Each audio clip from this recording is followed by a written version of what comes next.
Hello students, I welcome you all to the e-learning sessions of Automobile Engineering.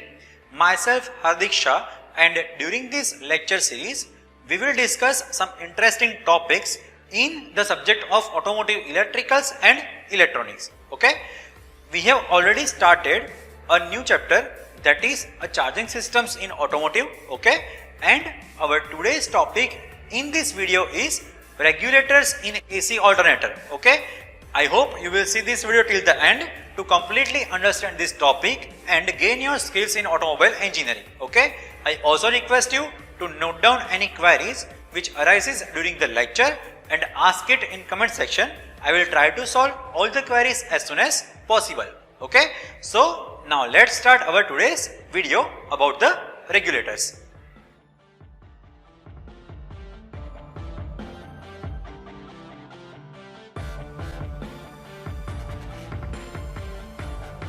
First is voltage regulator. Okay, so the magnetic field which is produced by the voltage attracts a moving ferrous core held back under the spring tension or gravitational pull. Now as the voltage increases, the magnetic field strength also increases, okay, pulling the core towards the field and opening a mechanical power switch. Now as the voltage decreases, the spring tension or weight of the core causes the core to retract, closing the switch, allowing the power to flow once more. Okay, so if the mechanical regulator design is sensitive to small voltage fluctuations, the motion of the solenoid core can be used to move a selector switch across the range of the resistance, or you can say transformer windings, to gradually step the output voltage up or down, or to rotate the position of the moving coil in AC regulator. Okay, so early automobile generators and alternators had a mechanical voltage regulator using 1, 2 or 3 relays and various resistors to stabilize the generator's output at slightly more than 6 or 12 volt, okay, which independent of the engine RPM or varying load on the vehicle's electrical system. Now essentially the relays employed pulse width modulation to regulate the output of the generator, controlling the field current reaching the generator, and in this way controlling the output voltage produced. Okay, so the regulators used for generators, which is not for alternators, also disconnect the generator when it was not producing electricity, thereby preventing the battery from discharging back through the stopped generator. Okay, so the rectifier diodes in an alternator automatically perform this action so that a specific relay is not required. Now this appreciably simplified the regulator design.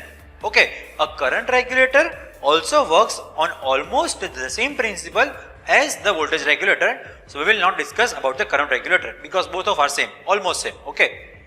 Next is combined current and voltage regulator. So a regulator consists of a series winding and a shunt winding, both wound on a single core. Now the series winding is made up of the few turns of the thick wire, one end connected to the field terminal of the regulator and the other end grounded via a contact point. So the other winding is also the shunt winding, which is made up of the few turns of the thin wire, okay, one end of which is connected to cutout relay and the other to the ground.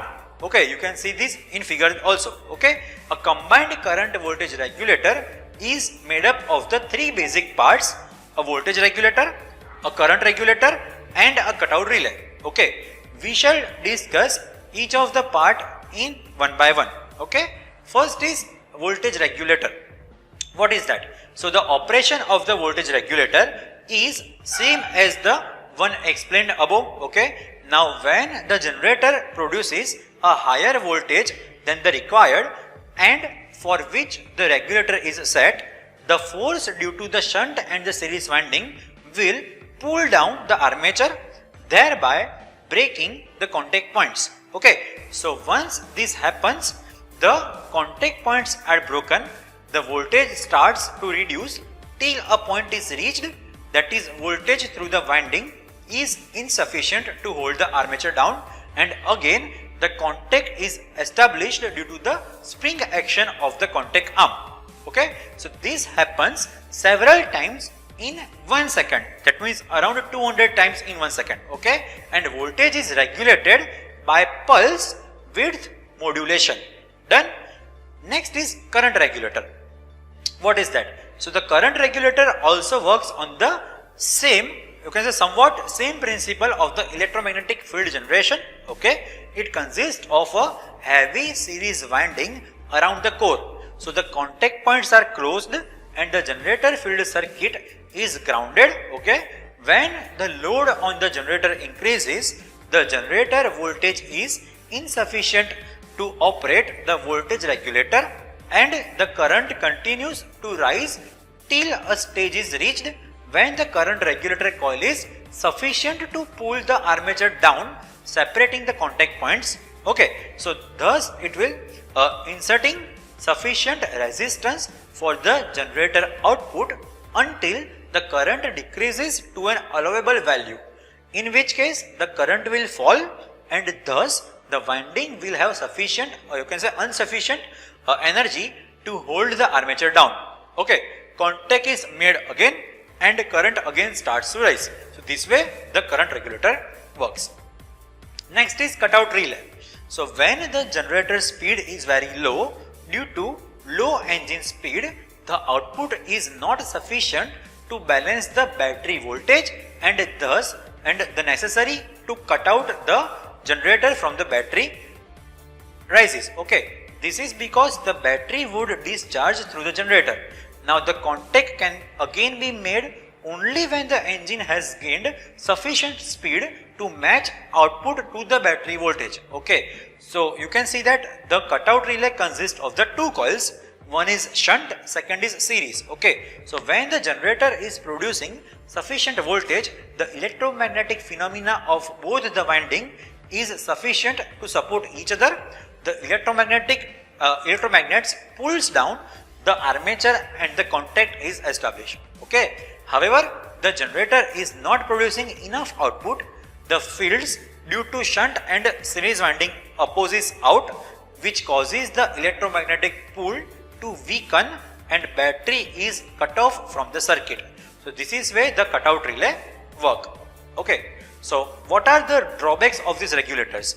So a regulator, as seen, depends on electromechanical principles. Okay, so this has many inertial problems and also problems related with hysteresis. Okay, you learn this hysteresis. Okay, some of the problems associated with the alternator is actually like this. Okay, first, noisy operation due to the constantly moving parts. Okay, it is very noisy. Second, high amount of wear of the contact point because it is creating friction. Next, arcing at the contact point because it is causing carbon to develop there, so arc will happen. Very fine adjustment of the spring tension is required for all the applications for the particular output. Okay, because spring tension is more required. Okay, now change in elasticity of the springs due to the fatigue common because spring is mechanical part and it can change elasticity also. Next, this leads to change in the regulated entity value, be in current, voltage or cutout of the battery. Okay, so due to these drawbacks, alternators are now preferred over dynamos because the semiconductor technology is used better in conjunction with the electronic voltage regulators. Okay, so now we are using electronic voltage regulators in these upcoming cars. Okay, in current cars. Okay, so what is this electronic regulators? The circuit diagram of the electrical regulator is actually shown here. Okay, for you. So when the alternator first increases in speed, the output will be below the preset levels.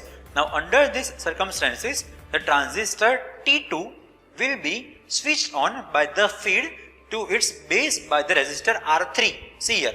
So this allows full field current to flow, thus increasing the voltage output.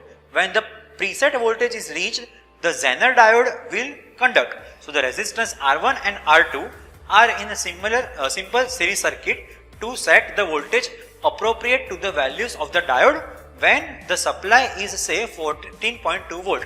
Now once this Zener contacts T1 will switch on the pull the base of the T2 to the ground.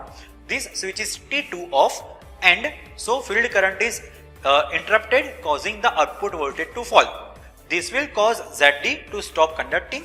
T1 will switch off, allowing T2 to switch back on, and so the cycle will continue. Okay, now D1 is used to absorb back EMF generated. So this was about the electronic regulator.